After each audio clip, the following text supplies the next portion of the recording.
Okay, great, great. Well, yes. So as I say, my apologies that I can't be there in person, but hopefully the content will still be equally as interesting, and you'll be able to enjoy it as I present today. So firstly, just a quick introduction to myself. Yeah, thank you very much, Ziad, for the intro. My name is Julian Chesterfield. So I'm the founder and CTO of Sunlight.io. And I'll tell you all about what Sunlight does. I've got some slides coming up here, but just a little bit of background. So I've worked in data center and cloud technology for many years now. I was originally one of the creators of the Zen hypervisor, which is a technology that came out of Cambridge University, which is where I'm based. As many folks will be familiar, Zen was sort of a foundational cloud technology. So AWS and a lot of cloud hosting providers were based on our virtualization technology originally. But that really leads me to my current topic today, which is where do I see the sort of next evolution, and where at Sunlight are we focusing a lot of our effort and activity, and that's particularly around the hybrid data center. And in particular, the management of data that resides outside of the core data center itself. I'll cover a few topics today, particularly talk about what's really driving that explosive growth in data, what are some of the challenges around, how do we manage that, how do we support that, and of course, what is the relevance of that in the sort of the hosting and data center world. Talk a little bit about AI and really, how that's sort of one of the key drivers for that, and then kind of go on to talk a lot about the edge and edge technology, which is really where we're focusing a lot of our attention and effort at the moment around these sort of distributed data management requirements that we're starting to see. And in particular, we'll talk about hyperconvergence at the edge. I'm sure many people will be familiar with hyperconverged technologies in the data center, but what does that actually mean at the edge with these sort of very lightweight, ruggedized, sort of edge-appropriate hardware devices? And then really, talk a bit about how Sunlight and Sophos are working together and how we're bringing those solutions to the market today. So, there's really a tremendous amount of data that's now being generated outside of the core data center. And increasingly, actually, a lot of the enterprise data that is being produced and that's actually being actioned is increasingly, Gartner estimates that that's going to reach up to 75%. I'm not sure if that'll quite be by 2025, but it's certainly not far off. So a lot of data is really being generated now from these sort of localized devices. So a lot of computer vision data, which is probably the biggest producer of a lot of information, but also sensors and IoT devices and so on across a variety of different industries. With this growth in data, it really starts to introduce a number of challenges, and particularly what we're seeing now is this requirement to capture and process data actually closer to the source. And this is really what's driving this requirement for hybrid data center infrastructure. But the challenge with that, of course, is that you have these very distributed footprints now starting to evolve. Often it's adds a significant amount of cost to be able to deploy and manage that infrastructure. There's challenges around, in a data center, of course, you often have technical staff and smart hands available in those locations to be able to manage, support, and diagnose any sorts of challenges that you might have with infrastructure. But when you're putting infrastructure out in a factory or in a bus or in a remote, like a retail restaurant, for example, you don't have technical staff on site at those locations. So being able to manage that remotely without having to send people to those locations is really quite a challenge. Of course, we're seeing this proliferation of smart applications that are deploying at the edge. So in particular, AI, machine learning models, applications that can do smart inferencing on data in real time at the edge. And so that's introducing a lot of complexity in the dependency on IT services and so on. Edge computing is becoming a very real thing, and there's a lot of drivers that's producing that. And we're seeing increasingly that businesses are starting to depend more and more, particularly on artificial intelligence, because AI can really drive these instant inferencing to produce actions. So whether that's like security capabilities, doing facial recognition, or trying to identify security functions in airports, for instance, and in public places. Being able to process, AI can really process a lot more data faster than humans can manage, of course. So it allows businesses to automate a lot of their processes, to be able to run much more efficiently, and to be able to drive more output from that capability. So the key message here really is that the requirements for this data are that if you take a high quality video camera, just a single video feed, for example, this is producing large volumes of data, up to tens of megabytes per camera feed, per second, per minute, and that's obviously becomes very expensive. Particularly if you look at many of these use cases, things like just walk out technology in stores, where you have tens or hundreds of cameras located in these locations, and each of them producing very high quality video streams. So what we're seeing is this requirement to both process the data locally, because the cost of actually transporting all of that data over an internet connection into a centralized data center is very expensive. But secondly, the latency requirements are such that even if you have a massive bandwidth pipe, the challenge of speed of light, and of course the latency that's imposed by transmitting data over a long distance begins to make it very hard to actually produce very reactive results to often very critical information that's being produced on site. So in terms of where businesses are actually using this, and there's a whole variety of use cases, but I've pulled out a few here that I think are relevant to folks, and particularly in the energy industry. We're seeing that energy industry is probably one of the earliest adopters of, which is a little bit surprising, because they tend to be very sort of traditional businesses, but actually being able to drive more efficiency out of the energy production process. And that comes in a variety of places. So whether that's in being able to use AI for safety, for instance, in sort of remote drilling oil platforms and so on, whether that's industrial automation controls with SCADA, things like driving more efficient drilling automation is another good example. And then, of course, predictive maintenance, which we see both in the energy industry, but also in industrial settings as well. So all of these types of applications require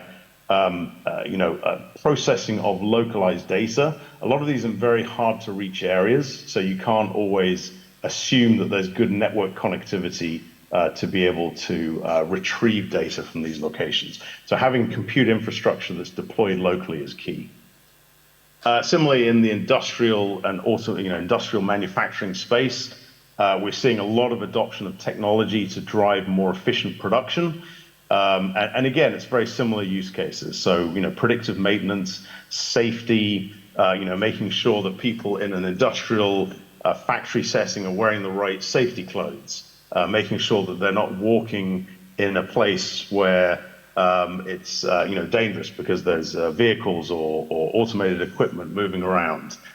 So a lot of examples like this, and of course the whole digital twin space is really starting to grow massively as well.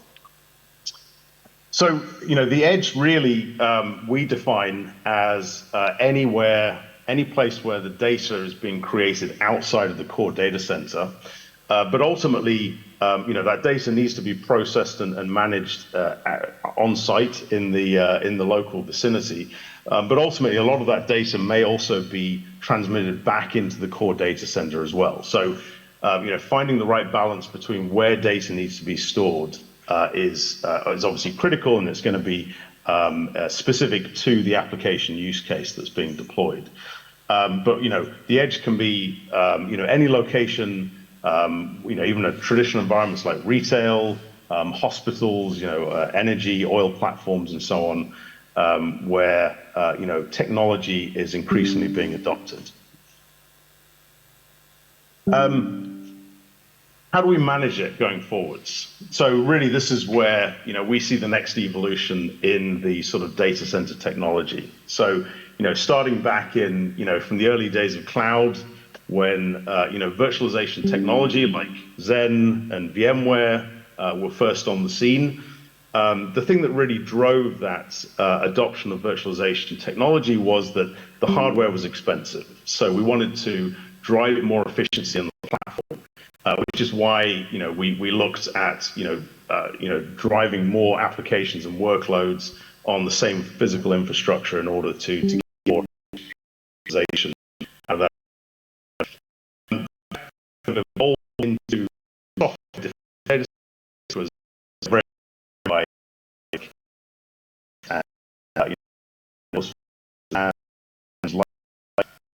very and compute functions into a single sort of software-defined approach to how we actually deploy and manage that infrastructure. But what we're seeing now is this shift towards the edge, and in particular the hybrid infrastructure. So the focus that we see very much is this requirement to take some of the concepts of hybrid converged and software-defined data center components and technologies, but actually take that further out to the edge and make that more edge appropriate. So being able to deploy on devices like this, which is like a small ruggedized. This is actually an NVIDIA system-on-chip platform. It's an NVIDIA Jetson device. We're seeing increasingly more and more of these devices extremely capable. So these devices have 16 moving up towards like 32 gigs of memory, 6 ARM CPU cores, and of course an embedded GPU actually built into this device. And all this can run on a very low power. Julian, one second. Actually, we're not seeing you, and we're not seeing the device. Okay. You can't see me at all. No, we are seeing this presentation now. Okay. So your camera is actually off. It's kind of a ruggedized air-cooled device, right? It's about the size of my hand, and increasingly we're seeing more and more types of devices like this.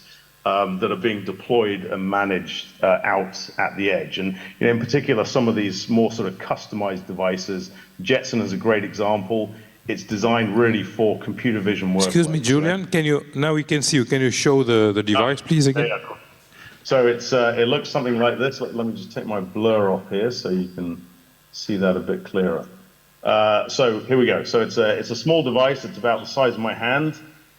This is the NVIDIA Jetson device. So this is actually a Lenovo hardware device, a Lenovo variant, and there's a whole spectrum of hardware devices which are very capable miniature servers that are really starting to be deployed in much larger numbers now in these types of ruggedized industrial. Edge type environments, this device is designed to process large volumes of data. I mean, this is designed for computer vision workloads. It's designed for AI algorithms that can be deployed and executed in real time on this type of device. And this, of course, can be VESA mounted. It can be stuck up on a wall. It's got all sorts of connectivity options in terms of Wi-Fi, cellular. And various other capabilities built into this device. So Lenovo actually is a close partner of ours, and we actually work very closely with their entire ThinkEdge hardware portfolio. We actually install and ship on these devices straight out of the factory. And there's a whole spectrum of devices now, everything from, small scale Atom embedded system on chip nodes, all the way up to, embedded Xeon D devices with, up to 16 physical cores, and much larger addressable physical memory on the device, and up to, more conventional but, ruggedized, scalable Xeon and AMD EPYC type systems that can deploy at the edge, which are more appropriate for things like, telco edge type environments, which are a bit more, they're not necessarily mobile, they're perhaps in more of an air-conditioned type environment. So this is the sort of the landscape that we're starting to see now. And really the focus for Sunlight is that, as these distributed edge environments get more and more complex, as we have more and more applications and requirements that have to be able to run across a massively distributed footprint, we focus on really making it easy to run and manage applications across this distributed infrastructure. So this is everywhere from the edge to the central data center to the core. And, in terms of scaling, we're talking hundreds to thousands of devices managed from a single sort of centralized dashboard. So the Sunlight technology is, it actually evolved, it is actually a Zen-based technology, but it's kind of like Zen on steroids. So, we've designed, it actually started out as a collaboration with ARM Technologies based here in Cambridge. We were working on a prototype system to be able to deploy a super lightweight but very high performance virtualization layer that could install on sort of mobile device processor system on chip board, something like a Raspberry Pi or a Samsung Galaxy, like an Exynos processor, for example. And that kind of evolved then into, well, actually, it's not just the footprint that counts, it's also the manageability and the ruggedized nature of the platform that are really key, which is what kind of led us to the hyper-converged capability that's built into the platform. So Sunlight is a super lightweight system. It can install onto these embedded nodes like the Jetson device that I was just showing, and we can run with just a few hundred megabytes of memory to provide a fully virtualized system, running on these very limited resource type nodes. And this provides, fault tolerance, high availability, which is really key in these environments. So being able to deploy 2 nodes so that if one of the nodes fails, you've got some fault tolerance built into the system. And being able to, one of the things we've solved in particular is being able to factory pre-install and ship out a node. So, a customer can order some number of systems, they ship out, they literally have to plug them in, and they're already pre-configured to dial home, to be able to connect into the centralized dashboard, so that there's no kind of on-site setup installation. You don't have to send an engineer out to install and configure and test and validate all of the network connectivity and so on for these types of devices. Then, from the central dashboard, which we call our Next Center, we have the ability to manage, up to thousands of these edge clouds from a single dashboard. And that's, in particular, we have an application framework that's built into that. We call the app library, which allows single-click deployment of a whole variety of different applications. And we work with, we have a program that's designed to work with ISVs who solve different challenges across a variety of verticals. So whether that's industrial automation, whether that's distribution and warehousing, whether that's safety, computer vision safety applications, facial recognition, whatever the type of application may be, we work with them to provide an automation layer, which is all based around Ansible as the framework to deploy and manage that. And that's a framework that allows you not only to deploy an application, but also to maintain it. So security patching, upgrading, and so on for that application across those distributed sites. So we're the only hyper-converged edge platform that can run on things like the Jetson platform, but equally, we're the only true hyper-converged edge stack that's actually designed specifically for edge-appropriate infrastructure, which is really where we see the next battleground for, centralized, and cloud management for enterprises. The app library is a particularly important component because, at the end of the day, customers really care about applications. They're not so concerned about the infrastructure itself. They don't particularly worry about, what version of the hypervisor technology is running underneath it. What is it? How do they actually, install that and manage it and so on. As these edge infrastructures really start to scale out, what they care about is, being able to go to a centralized application marketplace or storefront, being able to select appropriate applications and deploy them onto appropriate nodes that are located at those edge locations. So that's really what we've addressed with our application library. And as I say, the total life cycle of the apps is really key. So it's not just being able to deploy an app in the first instance, but it's also, in 6 months' time, there's a critical security patch for that application. How do you keep that application up to date? How do you manage it? And how do you, continue to support that, whether you're an end user or whether you're actually the service provider for that application. And as I say, we're working with Sofosi, particularly in the Tunisia region and across Africa, to be able to deliver this as a service. So, being able to provide that as a subscription model, particularly for all of the software components that sit on top of that. There's possibility also to do, similar model with the hardware itself. And our friends at Lenovo, for instance, have a program called TrueScale that allows you to effectively finance a hardware component so you can subscribe to it as an OpEx type cost rather than having to pay for everything up front. So, this is a really compelling proposition, I think, for a lot of businesses who need to, they're trying to understand, how they can optimize their business, how they can adopt AI technologies, and how they can start using appropriate AI technologies in their environments. And so being able to access this as a service is really a compelling proposition. So yeah, I think that's the kind of wrapping up my presentation here is that businesses need to be able to leverage the capabilities of AI. A lot of those applications really are driving this need to actually process data closer to where it's being generated.